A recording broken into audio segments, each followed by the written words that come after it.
2-3 દિવસ ત્યાં લગ્ન, એમાં જીવા ખાચર છે ને એ દાદા ખાચર ની બહુ ઈર્ષા કરે. બે હગા કાકા ભત્રીજો.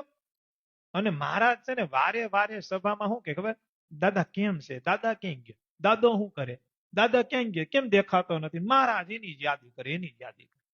એક દી જીવા ખાચર ને ઈર્ષા તો હતી. ઈર્ષા હોય એટલે ખીજ હોય. શું હોય?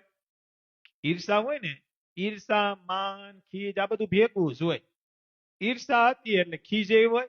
અને એક દી ભગવાન સ્વામિનારાયણ લીંબુ તરુએ બેઠા હતા, જીવા ખાચરે ન્યા જઈને મહારાજને દંડવત કરીને કીધું, મહારાજ તમે મતભેદ બહુ કરો છો, એક તરફી બહુ કરો છો. મહારાજ કે અમારે થોડીક મતભેદ હોય, અમારે એક તરફી કઈ ન હોય, અમારે તો સર્વ જીવ હિતાવહ, કોઈ પણ જીવનું કલ્યાણ. નહીં મહારાજ, હું તમને હાકરનો શીરો ખવડાવું, દાદો તમને ગોળનો શીરો ખવડાવે, તોય કાંઈક હોય તો દાદો ક્યાં, દાદો ક્યાં, મારી યાદી જ કોઈ દી ન કરી. હું એનો કાકો છું, પણ મારી કોઈ દી યાદી જ નહીં.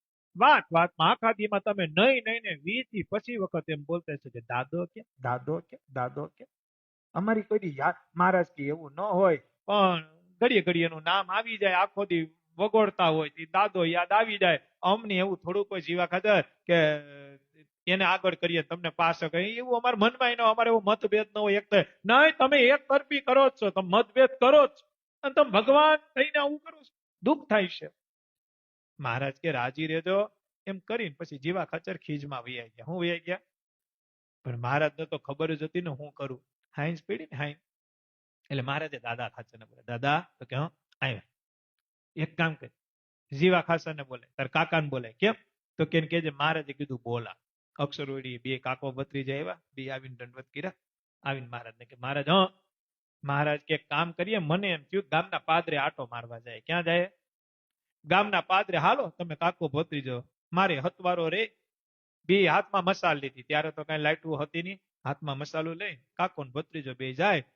મહારાજ વચમાં, આ બાજુ જમણે દાદા ખાચર, ડાબે જીવા ખાચર. અને મહારાજ ગામની પાદરે ગયા. ગામને પાદરે ગયા ને પછી થોડી ઘણી સત્સંગની વાતો હાલતી હતી. એમાં ગામના પાદરે પૂગ્યા ને તો એક ઝૂંપડી બનાવી અને પરોક્ષના સાધુ. કેવા? પરોક્ષના એટલે પરોક્ષના સાધુ. પરોક્ષના સાધુ છે ને ઈ અગ્નિદેવ ચાલુ કરી અને ધીમો ધીમો વરસાદ આવતો હતો, અને બાજરાના રોટલા કે ખીચડી ને એવું બનાવતો હતો. તે ઓલો જે વરસાદનો પવન આવે ને એમાં અગ્નિ ઠરી જતી હતી, ને ઓલા સાધુ બિચારા હેરાન થતા હતા. રોટલો પાકતો નહોતો, ખીચડી પાકતી નહોતી, એવું બધું થતું હતું. એટલે મહારાજે જીવા ખાચરને કીધું, પરોક્ષના સાધુ હતા હો. એટલે મહારાજ જીવા ખાચર ને કીધું, કારણ કે ગામ ધણી તો જીવા ખાચરે હતા, દાદા ખાચરે હતા, બે ની તાકાત હરકી જ હતી. એટલે મહારાજે જીવા ખાચર ને કીધું, જીવા ખાચર? તો કે હા.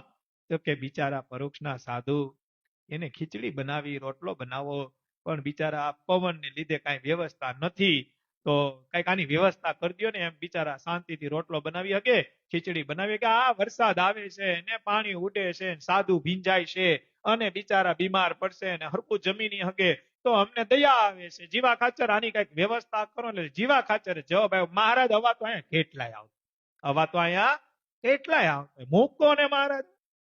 મહારાજ કેમ બોલ્યા નહીં. 2-3 મિનિટ સત્સંગની વાત કરીને મહારાજે ઈ જ વાત દાદા ખાચરને કરી. કેને વાત કરી?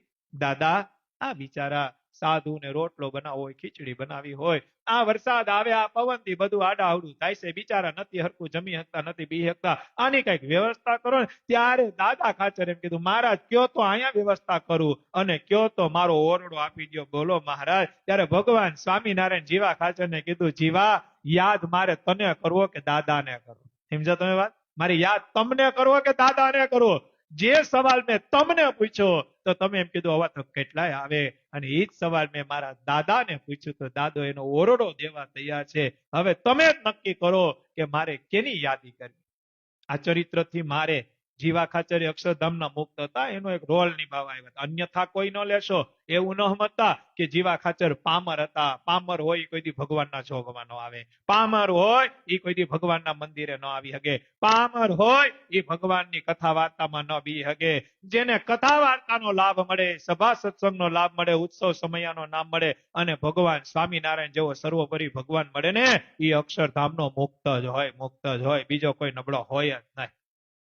પૂર્ણ ઉદય થવું જોઈએ, ભગવાન રાજી થવા જોઈએ. જીવા ખાચરનો એક રોલ હતો. આ રોલના માધ્યમથી આ એક ભગવાનનો મહિમા વધે એના માટેનો એક આ રોલ હતો.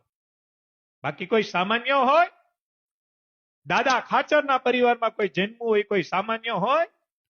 જસુબા એમ માંગે કે અમારા વંશમાં કોઈ દિવસ કોઈ નબળો જીવ ન આવે, તો એ કોઈ દી નબળો આવે ન આવે.